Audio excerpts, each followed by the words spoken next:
Bueno, muchísimas gracias antes de comenzar.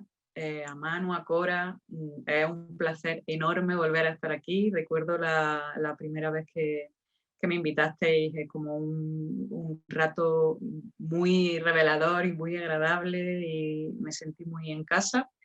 Y bueno, lo que hoy os traigo es bastante más denso y la hora es bastante más dura, así que espero que me perdonéis antes de nada y que recordéis siempre que la segunda parte será mucho mejor porque escribiremos y soportéis esta primera parte un poco densa, pero es que es necesario para entender y poder hacer luego el ejercicio que os voy a proponer.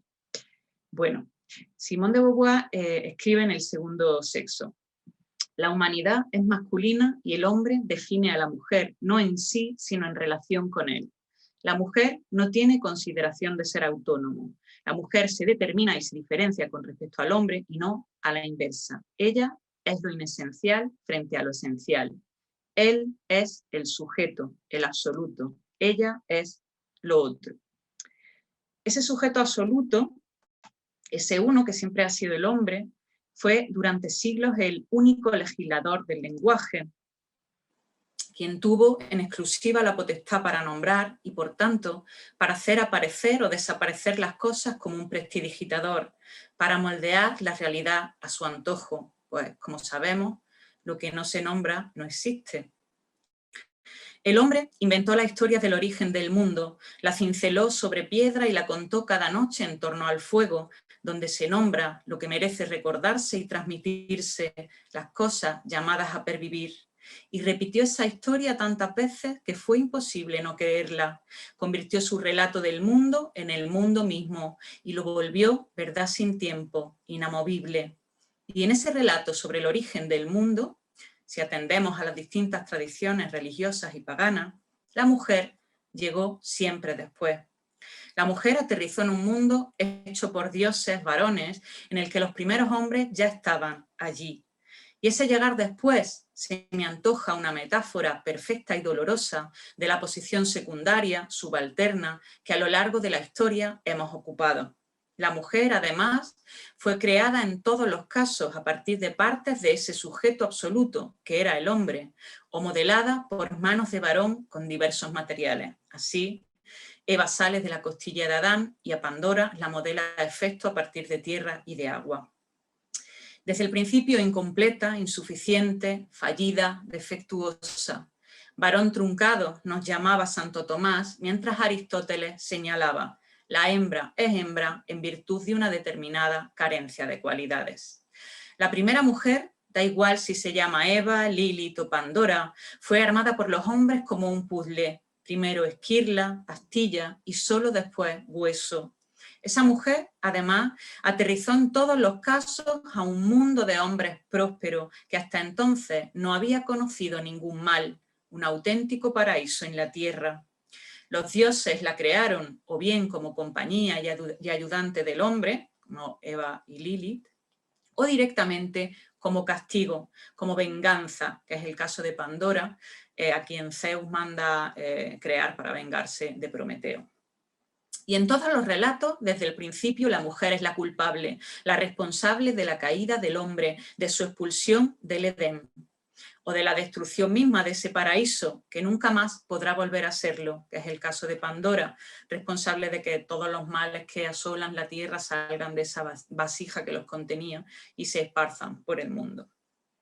Desde los primeros relatos que sobre nosotras los hombres inventaron, fuimos escindidas en dos imágenes igualmente terribles: María y Eva, la santa y la puta, el ángel y el demonio, la casta esposa y la femme fatal.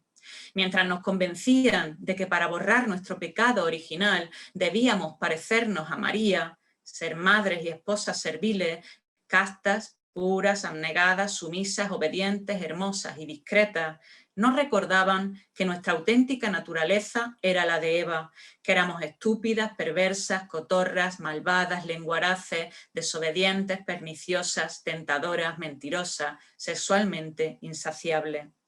La semilla del mal anidaba en nosotras, precisábamos de la vigilancia y la guía estricta de nuestros padres, primero, y nuestros esposos, después, para no sucumbir a esa maldad que llevábamos dentro. Había redención posible para nosotras, pero nuestra salvación pasaba inequívocamente por la obediencia absoluta al gobierno de los hombres. Desde los primeros textos, ya sean paganos o religiosos, que fundan nuestra cultura, desde esa Pandora griega de Hesiodo a la Eva cristiana de la Biblia o la Lilith de la tradición hebrea, la literatura se llenó de mujeres perversas, engendros malignos y monstruosos de naturaleza femenina. La literatura griega inventó a las arpías, seres malignos con apariencia de hermosas mujeres que robaban el alimento a los hombres. Las gorgonas, despiadados monstruos femeninos con un solo ojo que te petrificaban al mirarlos, como Medusa. Las Ménades, seguidoras de Dionisio, devoradoras de su hijo. Las Empusas, espectros vampíricos con aspecto de mujer. Por la literatura homérica, tanto en la Ilíada como en la Odisea, ambos textos centrales, como sabemos todavía hoy en el canon de la literatura occidental, desfilaban todo tipo de mujeres malignas. Circe, una de las primeras brujas de la literatura, que transformaba a sus enemigos en animales, y que se define como mentirosa, astuta y con apariencia bella. Climenestra, a quien se define como cruel, infiel, asesina, traicionera, vengativa.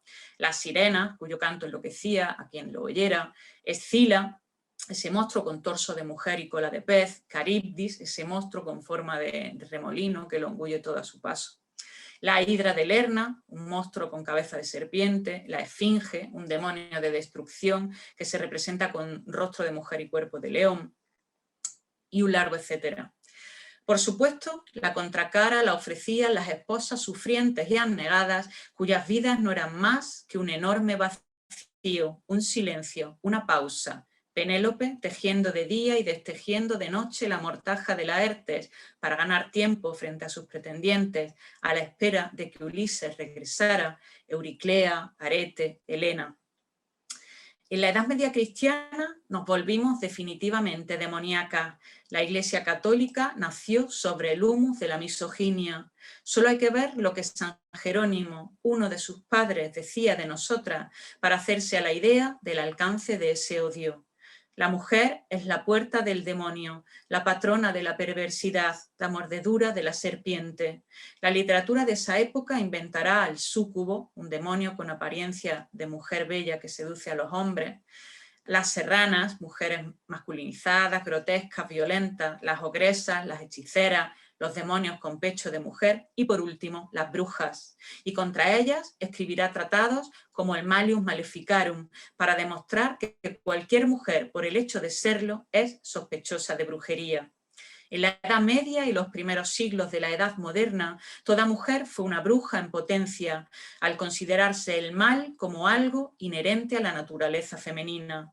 La acusación de brujería fue el pretexto bajo el que la Iglesia Católica y su Santa Inquisición persiguieron, torturaron, encarcelaron, vejaron y asesinaron a millones de mujeres en toda Europa Central.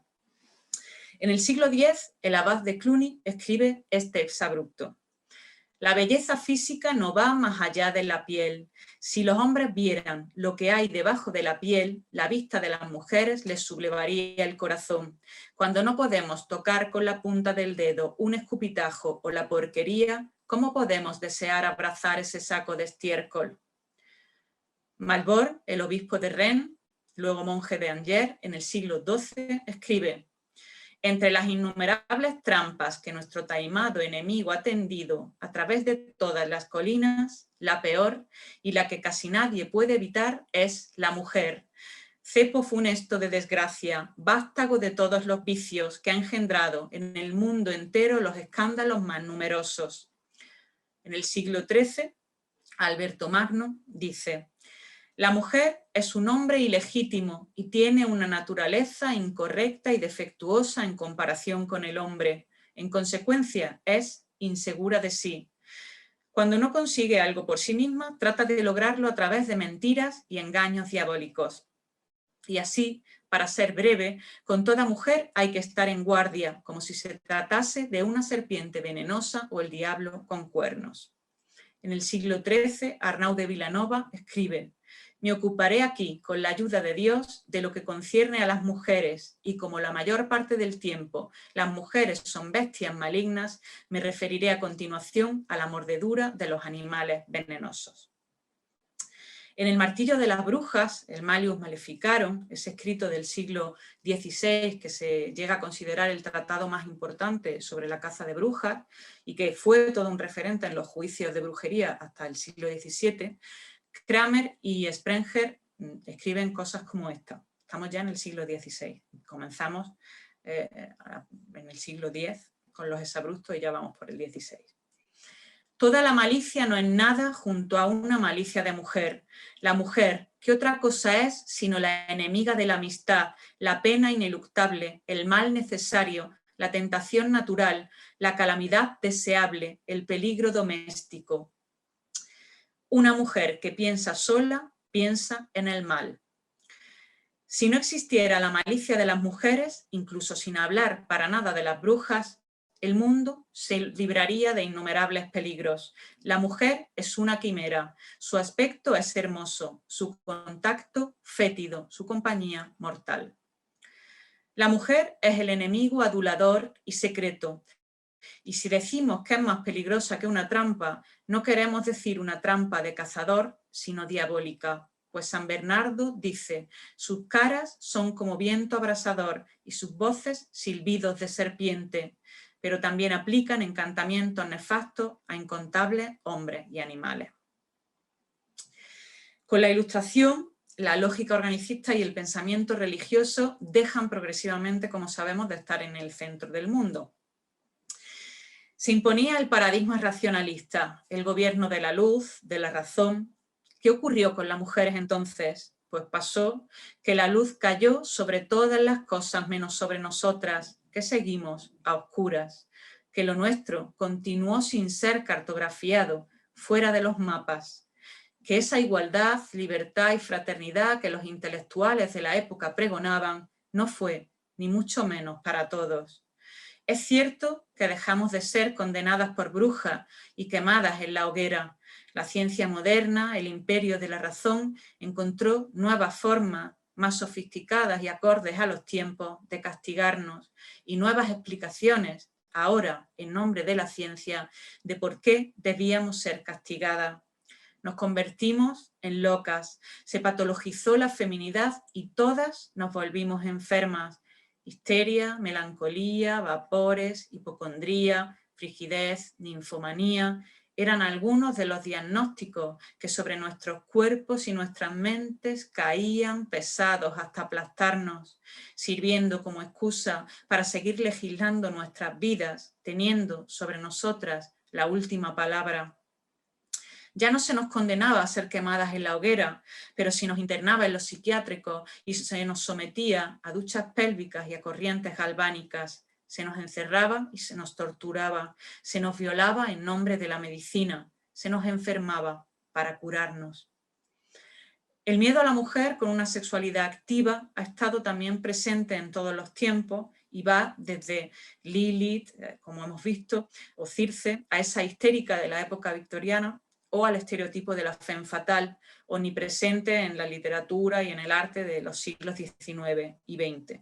Podemos verlo en Valle Inclán, en Wilde, en Baudelaire, en todo el cine de Hollywood, en la versión de Vampiresa, en las óperas de Carmen de Bizet, en Salomé de Oscar Wilde. Esa belleza fatídica y maldita se convierte en tópico de la feminidad también en la novela negra, de autores como Chandler, y se va a prodigar en todo el cine de gángster y de cine negro del siglo XX, llegando hasta hoy. Pues desde El diablo era una mujer en el 34 hasta Instinto básico, pasando por La tentación vive arriba, Atracción fatal, Vértigo. Bueno, esto es lo que ellos han dicho de nosotras. Estos son los estereotipos misóginos con los que han construido la feminidad durante siglos, y ahora vamos a ver cómo nuestra escritura responde a ello.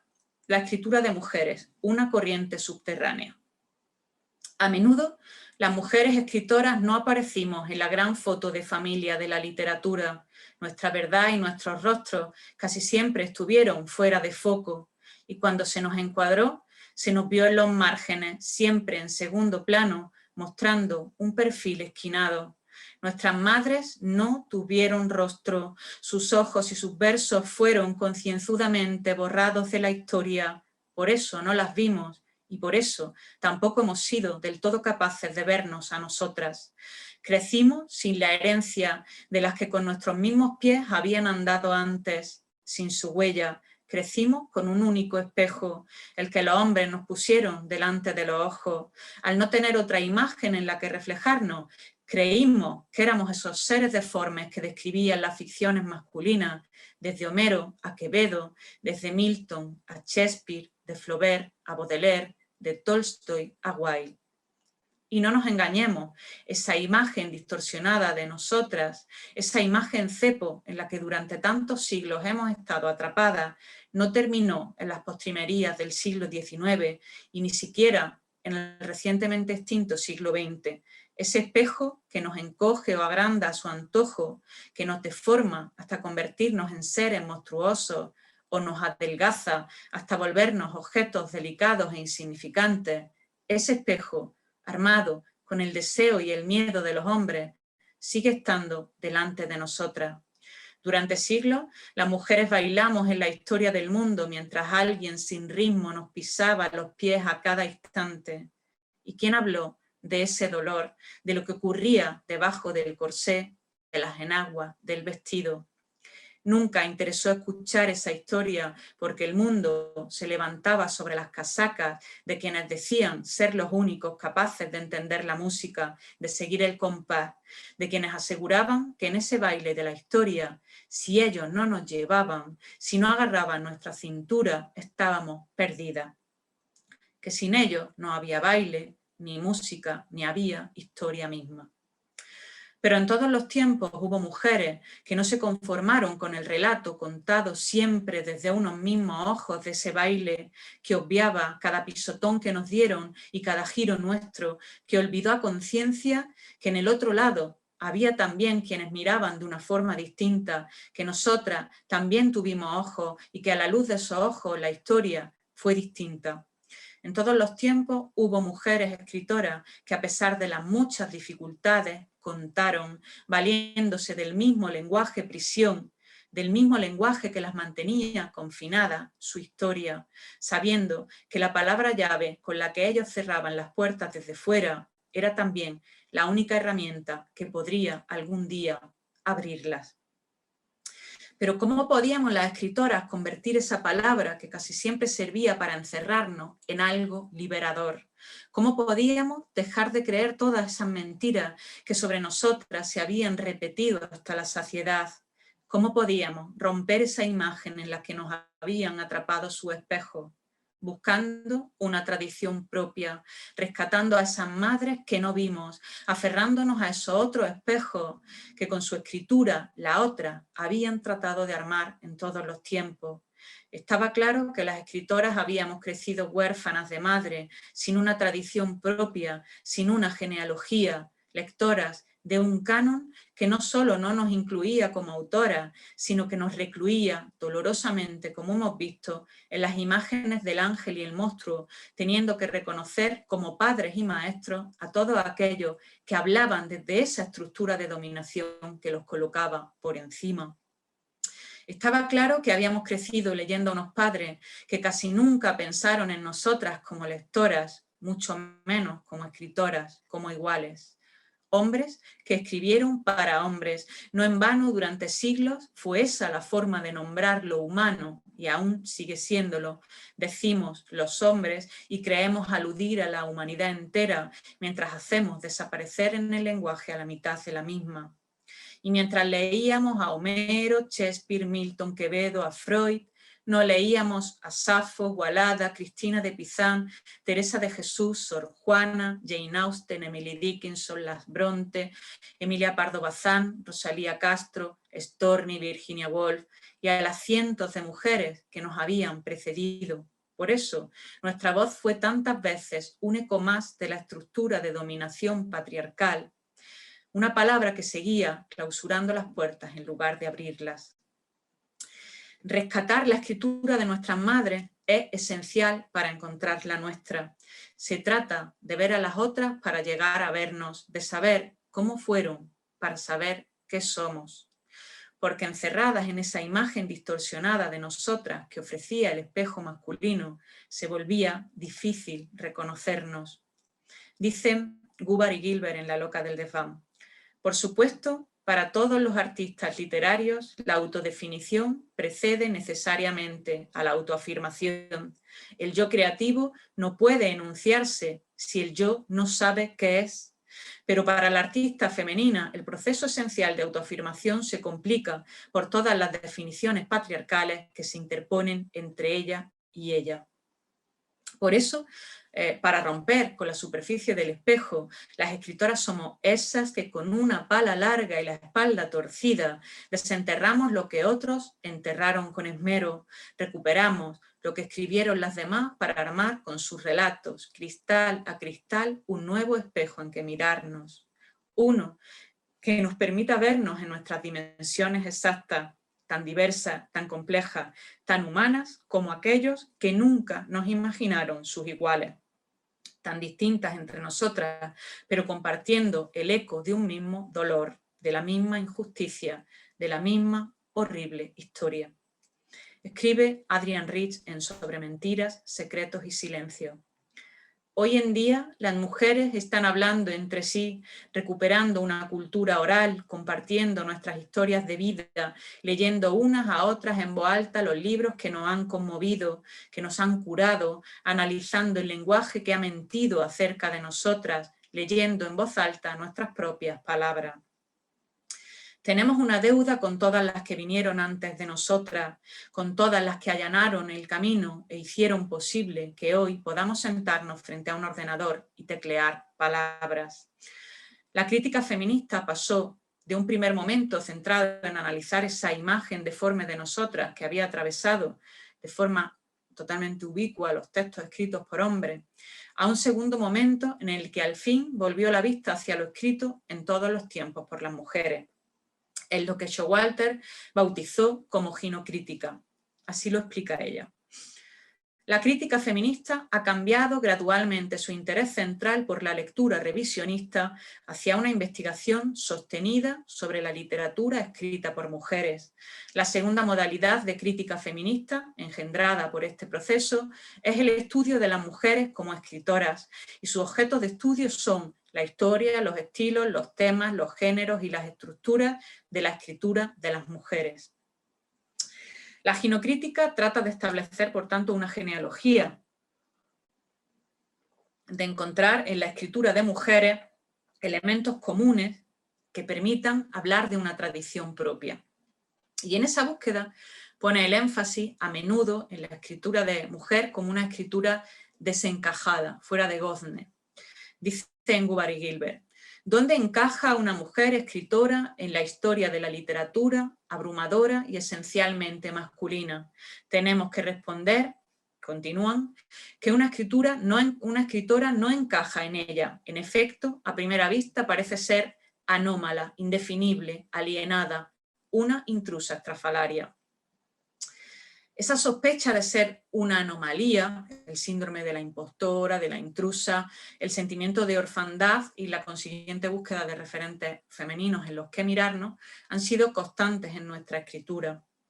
Podríamos decir que la escritura de las mujeres se levanta todavía hoy contra la norma literaria y que parte de cierta sensación de incomodidad o de extrañeza o de extranjería con respecto a esa norma. La de las mujeres es una escritura esquinada, la propia de quien duerme en el filo de la historia y no sobre sus mullidos almohadones.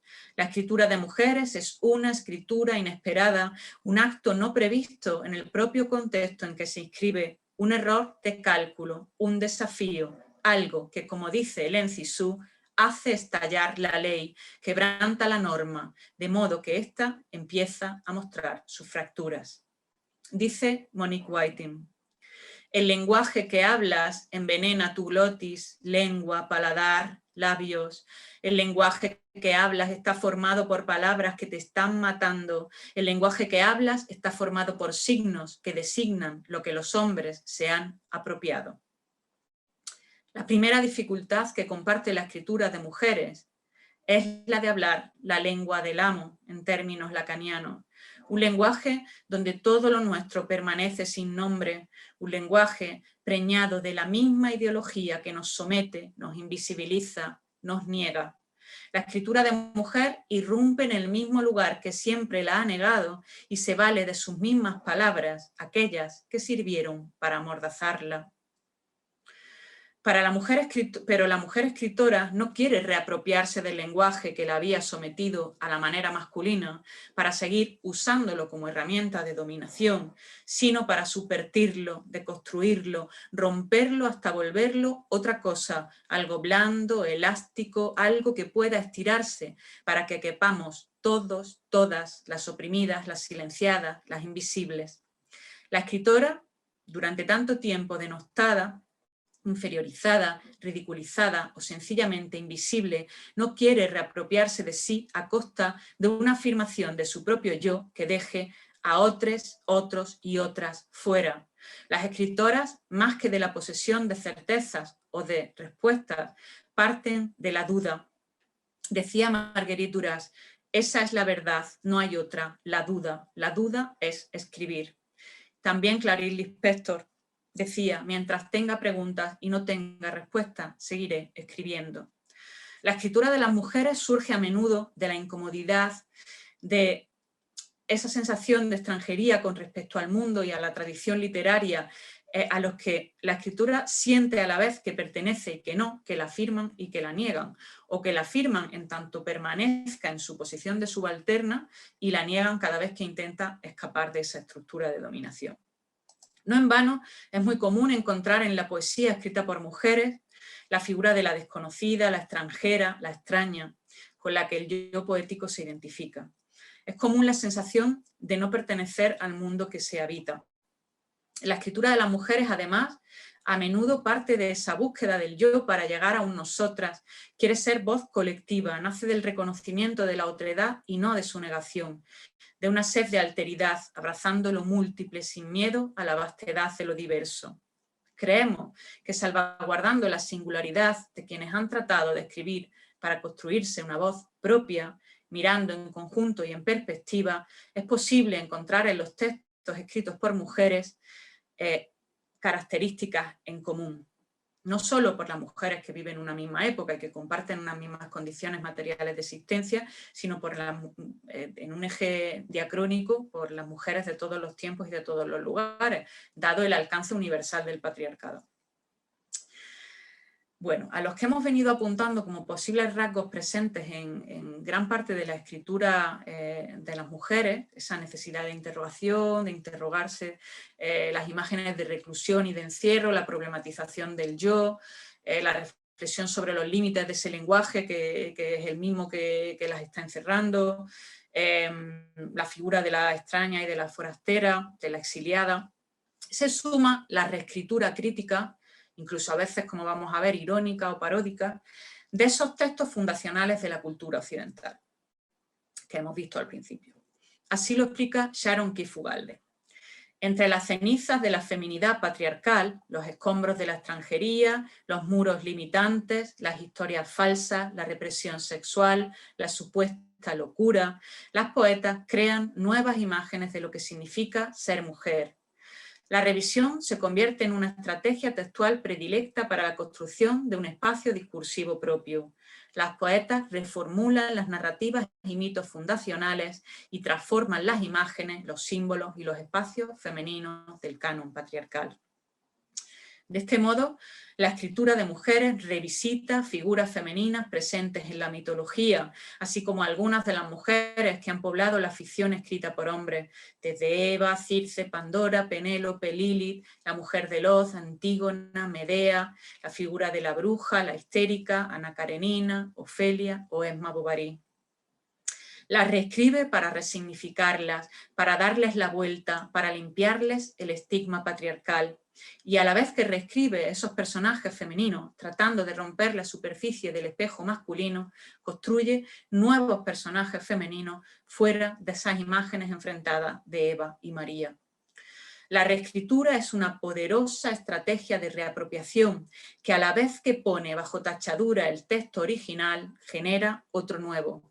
Aprovecha el poder, la profundidad y el alcance del texto canonizado, del mito cultural, para trabajar en su contra. La reescritura es un palimpsesto, un ejercicio de intertextualidad que niega el relato del hipotexto para generar un hipertexto nuevo, que se libera del sentido instituido para producir un sentido distinto, inédito, jugando con lo ya conocido, hasta deconstruirlo de forma crítica. La reescritura es, a la par, denuncia del significado instituido, saca a la luz esa dimensión ideológica que en el texto original se había ocultado, y reivindicación del sentido nuevo, inaugural, que esa reescritura origina. Reescribir un arquetipo es desactivarlo, destruirlo, porque el arquetipo es un espacio cerrado que nunca admite ampliación. Entrar en él para añadir otra cosa supone ya desplazarlo, tachar lo que tiene el mito de ejemplarizante, de lección moral. Al reescribir el mito, la mujer se libera de la máscara y puede mostrar por fin su rostro verdadero. Escribe Muriel Roussier. No más máscaras, no más mitologías. Ahora, por primera vez, el Dios levanta la mano. Los fragmentos se unen en mí y con su propia música. Como explica Francisca Noguerol, Ostriker definió a las poetas anglosajonas que se han ocupado del mito como ladronas del lenguaje, figuras prometeicas que roban el fuego sagrado a los dioses para establecer una nueva definición de la mujer. Hay que bucear en el naufragio, como nos dice Adrienne Rich, y mirar los ojos abiertos de la ahogada, hacer recuento del daño que se hizo y de lo que quedó intacto, de lo que todavía se puede reparar. Vemos ese poema maravilloso de Adrienne Rich, un trocito. He venido a ver el daño que se hizo y los tesoros que se han conservado. Deslizo el haz de luz de mi lámpara lentamente por el flanco de algo más permanente que peces o algas, lo que vine a buscar, el naufragio y no la historia del naufragio, la cosa en sí y no el mito, el ahogado rostro, siempre mirando fijamente hacia el sol, la evidencia del daño, carcomido por sales y vaivenes hasta convertirlo en esta belleza raída. Este es el lugar, yo soy ella, yo soy él, cuyo rostro ahogado duerme con ojos abiertos. Somos quienes hemos de hallar nuestro camino de regreso a esta escena, llevando un cuchillo, una cámara, un libro de mitos en el cual nuestros nombres no aparecen. Vamos a hacer un pequeño recorrido a través de poemas de cómo las poetas han reescrito algunos de estos mitos que hemos visto y de estas figuras femeninas. Vamos a empezar con esas mujeres de la Biblia y de la mitología griega, y como no, por Eva, la primera mujer según la tradición cristiana. Bueno, generalmente cuando las mujeres reescribimos el mito de Eva, lo que hacemos es, digamos, reivindicar ese acto de morder la manzana como un acto de desobediencia y también como un acto de toma de conciencia, porque al final era el árbol de la ciencia que permitía ver, ¿no? Como una búsqueda de conocimiento. Entonces borramos ese estigma patriarcal de que desobedecer fue nuestra perdición y lo que llevó a la especie a salir del paraíso, y reivindicamos esa parte positiva, ¿no? Hay un poema de María Benito que se llama La peregrina, que dice: yo era la mujer que se alzó de la tierra para mirar las luces siderales. Dejé el hogar con apagados troncos, cansada de ser solo estela de humo que prolongase así mi ser ardido. Esa mujer del hueco tibio que allí me contenía se despertó del sueño profundo de la especie y decidió buscar a plena luz caminos. Quería, como Eva, saber, estar, ser libre para el conocimiento de la luz, perderme en la verdad, encontrarme, llegar a las montañas que siempre estaban lejos. La primavera, descendiendo en mis venas de mujer en mujer, desde el principio intentó mutilar mi ilusión por llegar a la asamblea donde la verdad aguardaba. En lo alto del monte, reunidos, estaban los hombres más ancianos y los otros, como si no me viesen, hablaban, poseían todos los vocablos. Me acerqué con el triunfo cenital en los ojos, con un contento de alas en mis hombros felices, pero no me dejaron entregar mis palabras, porque en ellos la ira de Dios resplandecía. Bíblicas maldiciones inflamaron mi oído y me dijeron Eva una y mil veces, manantial del dolor, impúdica pureza, hembra evadida del rincón oscuro, del lugar de vigía en la ventana, desertora de la orilla del fuego y el hogar apagado. En otro poema que se titula La inesperada, también de la misma autora, dice: Eva la niña nacerá del viento y del amanecer cuando se acabe el tiempo y el tiempo vuelva a encarnarse en el sol. Vendrá ilesa y a través de su infancia nunca usada descenderá, pausada del asombro. Flores flotantes, casi aves, lirios alados, le darán soporte donde apoyar su luz. Nadie la espera, nadie sabe que está cerca, aguardando, nadie sabe que va a existir. Ha de llegar riendo y con su risa incendiará la luz. Vendrá y el día encontrará su origen, su pérdida, su olor a madreselvas, su música olvidada, su reverso. Eva la niña ayudará a la vida y todo lo no nato nacerá con ella. La mujer de Lot, ese personaje bíblico que es uno de los más reescritos por las mujeres. Bueno, para quien no tenga ahora mismo presente la historia en la cabeza, pues la resumimos un poco. Pues la mujer de Lot, en la huida de Sodoma y Gomorra, se supone que Dios le dijo a Lot y a su mujer y a su hija que se podrían escapar mientras se incendiaba la ciudad si no miraban atrás, y ella miró atrás. Y entonces pues se convirtió en una estatua y además se supone que es su culpa por desobedecer, es su castigo por desobedecer a Dios. Y las mujeres reescriben obviamente la historia desde su perspectiva. María Victoria Atencia dice: mujer de Lot, se te iba haciendo el cuello de sal y la sonrisa de piedra, y eran páramos los campos y la ciudad azufre, y habías vuelto el rostro fuera del orden propio natural, o invitada por ese mismo orden, olvidando la antigua dulzura consabida, y supiste de pronto que era aquel gesto tuyo quien prendía las llamas. Ana Akhmatova, la esposa de Lot. Y siguió el hombre justo al enviado de Dios, grande y resplandeciente por la montaña negra. En tanto, una voz penetrante urgía a la mujer: no es demasiado tarde, aún puedes mirar. Mira las torres rojas de tu Sodoma natal, la plaza en que cantaste, el patio donde hilabas, de la casa en lo alto, las ventanas vacías, la casa en que tus hijos nacieron, fruto de unión feliz. Una mirada solo y helados eran un dolor de muerte, ya no pudieron mirar más sus ojos. Sal transparente se tornó el cuerpo todo y las piernas ligeras en la tierra arraigaron. Y a esta mujer nadie la llorará, es figura anodina para ocuparse de ella. Mi corazón no olvida a la que dio la vida por una mirada.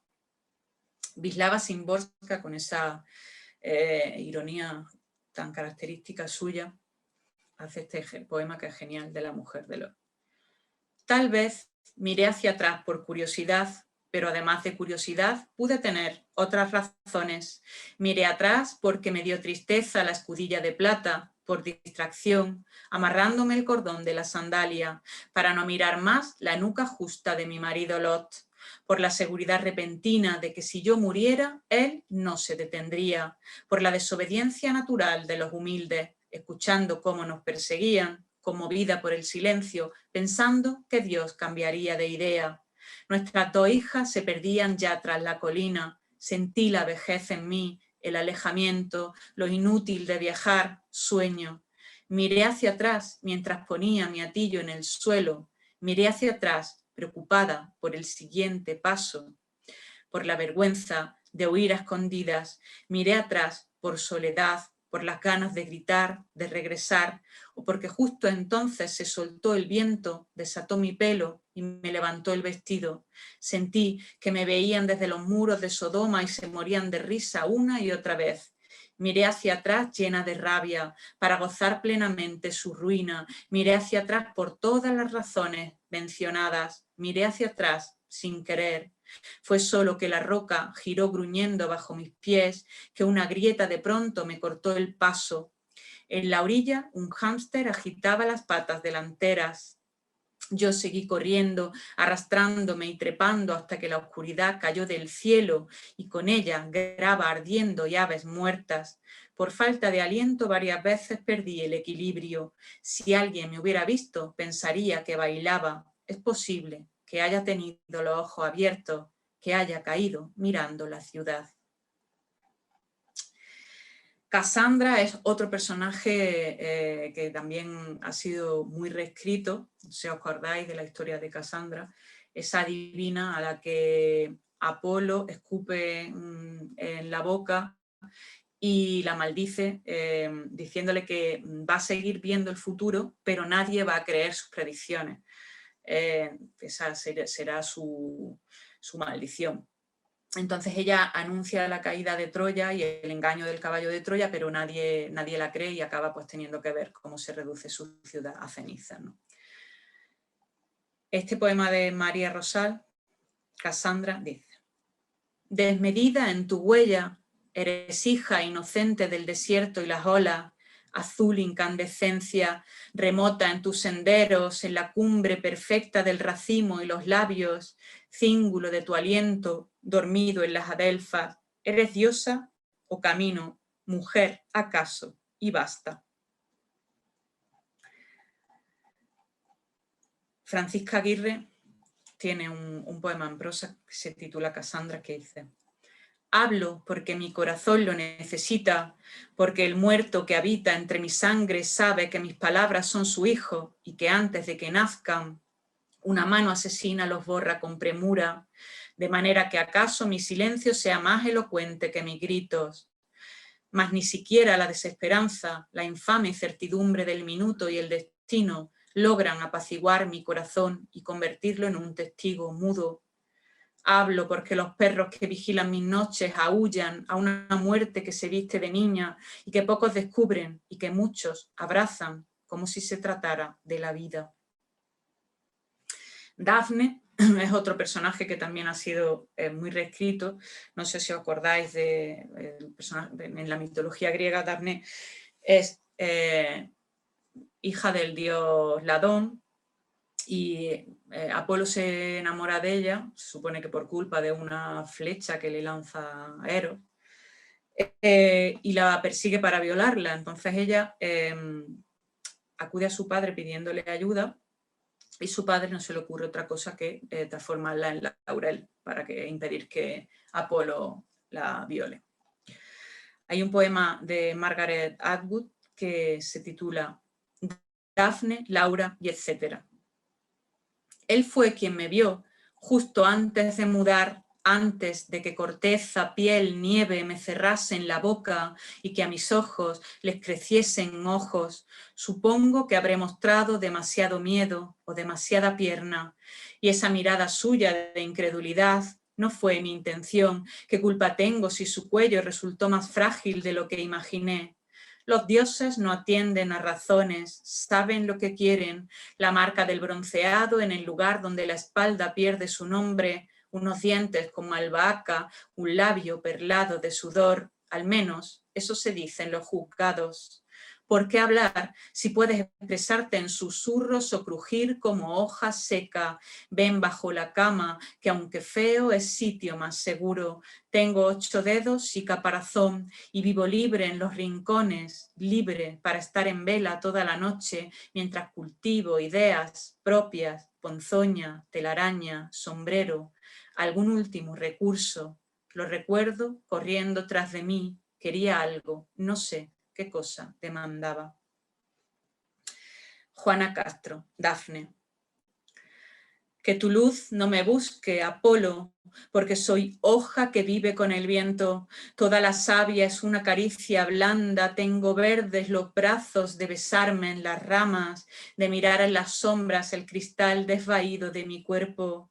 Los helechos me abren su corazón de agua, poseo 2000 lunas ganadas al ocaso, los tilos, el espliego, la frescura de todos los diamantes que se mueren de frío, las lianas que adornan la libertad, el talle, las avenas, mis pestañas, las rosas, los pedernales tiernos de los frutos, los troncos como dioses, las auroras cebadas en su vientre de polen solitario. Es inútil que corras, porque este paraíso que fecundan tus ojos me pertenece ya, es la textura del fondo de mi carne y crezco vegetal desde la dermis al vello más oscuro donde duermen los mundos. Es inútil que corras, inútil que me alcances, porque tengo las plantas vaciadas en la tierra y el laurel es ya un triunfo de oro en mi cabeza. Las Danaides, que no sé si recordáis, eran las hijas de Danao, que eran 50, y que Danao manda a que se casen con los 50 hijos del rey, de su hermano Egipto, y Danao les encarga que lleven una daga en la noche de bodas y que asesinen a sus respectivos esposos. Es decir, Danao le tiende una trampa a su hermano Egipto a través de su hija. Y su hija, después de darle muerte a todos esos esposos, pues son condenadas a estar dentro de un palacio y rellenar eternamente un barril sin fondo. Y hay un poema de Aurora Luque que se llama Pregunto a las Danaides, que dice: viven en una casa de cordajes y linos que gira sobre el mar. Las arrastra una furia y las arrastra un pánico. Cada una aprendió de la ola a encresparse cuando el tiempo giraba sobre sí como un desagüe sucio. Os pregunto, ¿gritaban las aves de terror? Pregunto, ¿enmudecieron huecas las cigarras? ¿Escuchabas un llanto con los ojos cortantes en las jarras de agua? ¿Veías a una esclava sin boca en el espejo? Hablaba un esqueleto rechinante y gastado. Era su tironía, un tigre torvo. Presentías colinas con hierba alegre y áspera. Preferías las sábanas azules del agua en alta mar, dormir con las medusas en ahogadas cuevas. No es adictivo el viento cuando la proa bebe las olas a placer. Sabías del amante que es el mar si eres libre y lo hueles, lo abrazas, lo caminas. Sacra hospitalidad me la doy a mí misma, me acojo en el palacio que soy yo, no columnas, no llaves, no murallas, solo pistas de danza para el sol. Bueno, los distintos personajes de la literatura escrita por hombres, las grandes protagonistas de la literatura canónica, pues desde Antígona, Medea, Ofelia, Emma Bovary, Ana Karenina, también han sido ampliamente reescritos. Pues, por ejemplo, no me va a dar tiempo a leer porque quiero leer más los poemas de Penélope. Pero bueno, María Victoria Atencia tiene un poema que se llama Ofelia, María Benedito tiene uno que se titula Greta I de Suecia, que también habla de Ofelia. Noni Venegas también tiene un poema que se titula Ofelia. Y todas, bueno, digamos que quieren quitar ese estigma de locura al personaje de Ofelia, que no sé si recordáis que supuestamente moría, enloquecía por el amor no correspondido de Hamlet y por la muerte de su padre. Y acababa subiéndose a un árbol, cayéndose y ahogándose. Otro personaje también bastante reescrito es el de Antígona, que en la versión de Sófocles sabéis que bueno, que ella tenía prohibido enterrar a su hermano porque se supone que su hermano Polinicle había muerto traicionando a Tebas y entonces no tenía derecho a ser sepultado, y que ella pues desobedece al nuevo rey, a Creonte, para enterrar a Polinices. Entonces pues la entierran a ella también en la tumba de Polinices hasta que muera, ¿no? Ha sido reescrita pues, por Julio Uceda, por ejemplo. También, aunque no es poesía del todo, aunque sí que es un texto medio teatral, pero se supone que es un monólogo teatral, pero es muy poético, es la tumba de Antígona de Zambrano. Y, por ejemplo, también ha sido reescrita por Gabriela Mistral en un poema que se titula Antígona. Voy a leer un extractito de la tumba de Antígona, que es el texto que más me gusta, el de Zambrano. Dice: no, tumba mía, no voy a golpearte, no voy a estrellar contra ti mi cabeza, no me arrojaré sobre ti como si fueras tú la culpable. Una cuna eres, un nido, mi casa, y sé que te aburrirás, y mientras tanto quizá me dejes oír tu música, porque en las piedras blancas hay siempre una canción. Estoy aquí sola con toda la vida, pero no te llamaré muerte, no te llamaré. Seguiré sola con toda la vida, como si hubiera de nacer, como si estuviese naciendo en esta tumba. ¿O acaso no nací dentro de ella y todo me ha sucedido dentro de la tumba que me tenía prisionera, dentro siempre de la familia, padre, madre, hermana, hermano y hermana, siempre, siempre así? Otro personaje de la tragedia griega reescrito varias veces en Medea, la mejor reescritura de Medea y la más amplia es el libro de Chantal Mayar titulado Medea, que vamos a leer un poema que me gusta especialmente, que también ahora no sé, no lo tengo señalado así,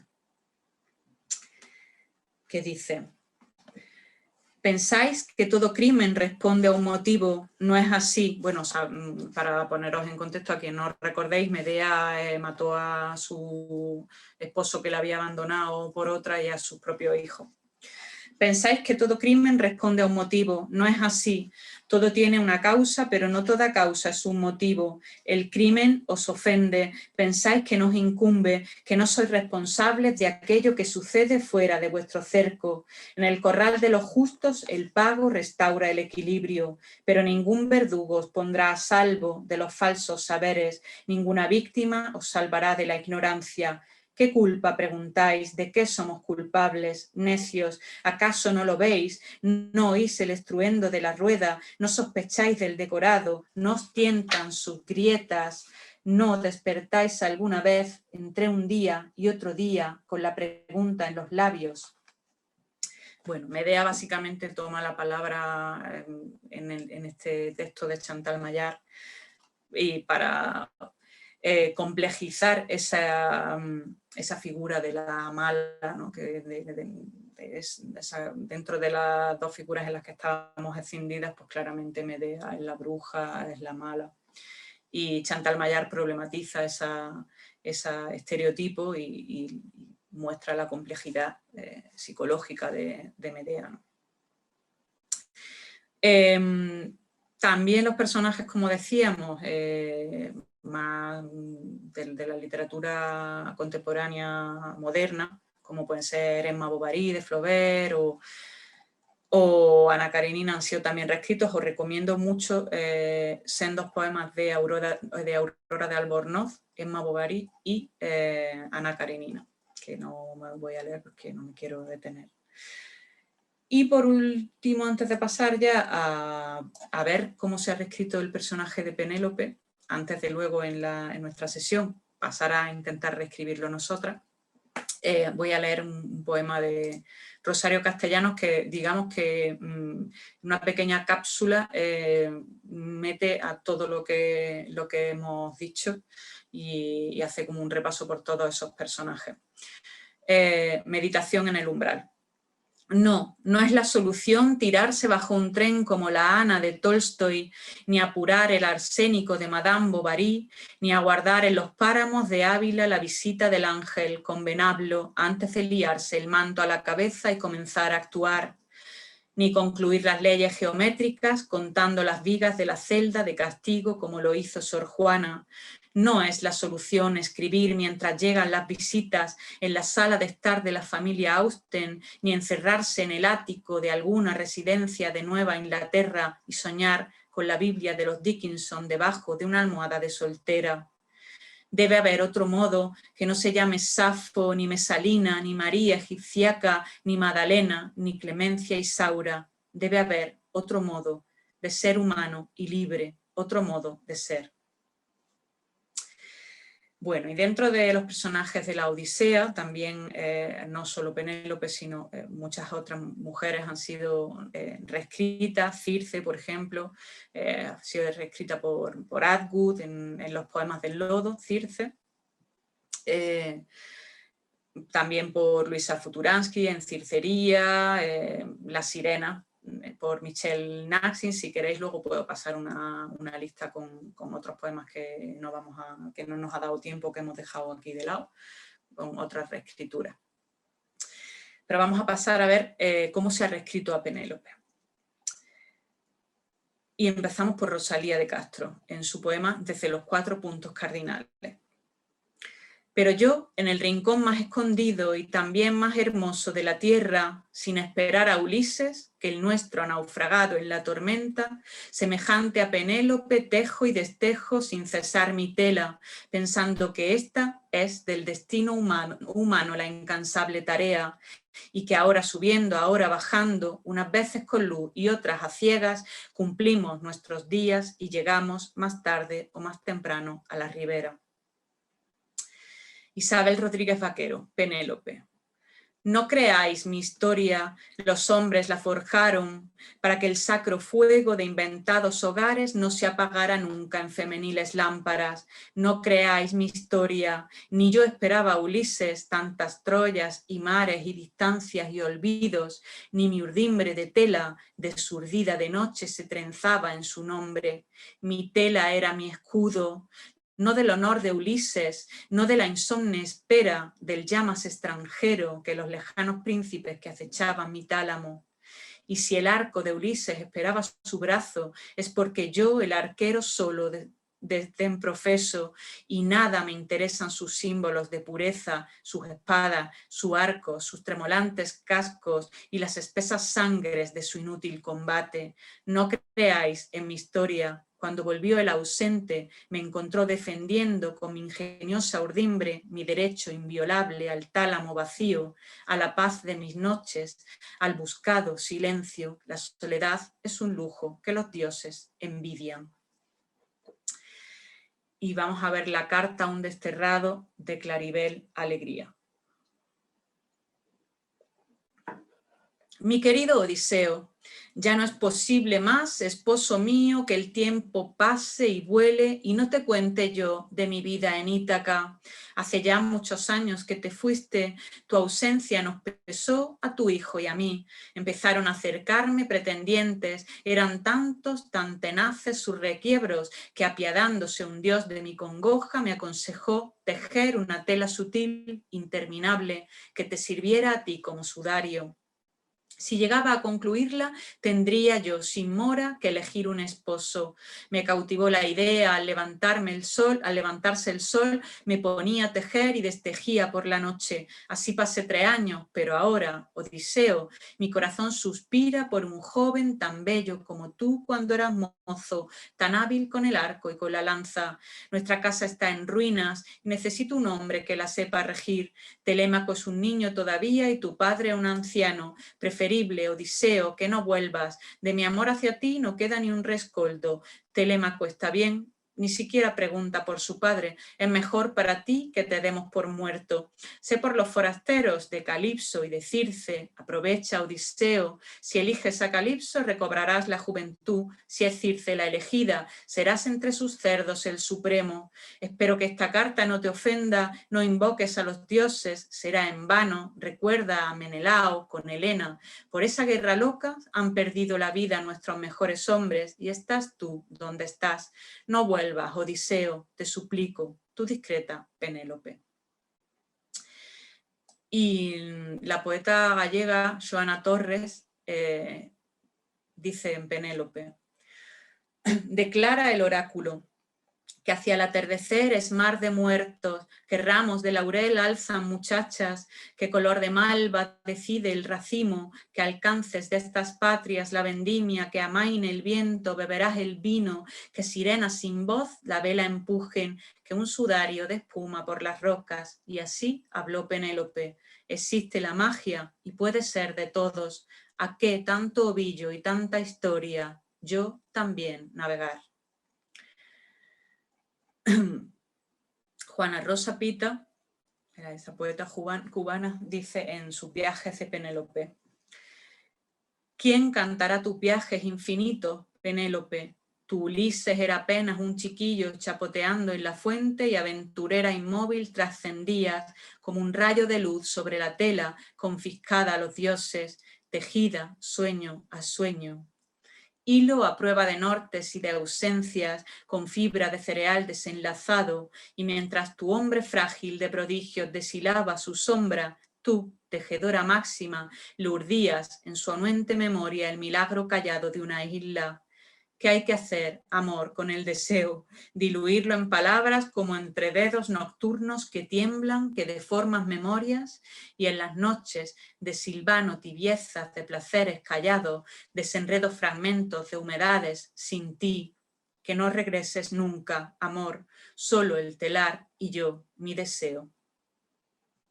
Y Dorothy Parker, en Penélope, dice: en el sendero del sol, en las huellas de la brisa, donde mundo y cielo son uno, él cabalgará los mares plateados, cortará la ola refulgente, yo me sentaré en casa y me meceré, me levantaré para atender la llamada de un vecino, me prepararé un té y cortaré el hilo, lavaré las sábanas de mi cama y a él lo llamarán valiente. Por último, vamos a acabar con la canción de Penélope de Louise Gluck. Pequeña alma, siempre desvestida, haz esto que te ordeno, trepa por los estantes de las ramas del abeto, aguarda en la copa, atenta, como un centinela o un vigía. Pronto llegará a casa, te corresponde a ti ser generosa, tampoco tú has sido del todo perfecta, con tu problemático cuerpo has hecho cosas de las que no deberías hablar en los poemas, así que llámalo a través del mar abierto, del mar resplandeciente con tu canción oscura, con tu avariciosa, forzada canción apasionada como María Callas. ¿Quién no te desearía? ¿A qué apetito demoníaco no corresponderías?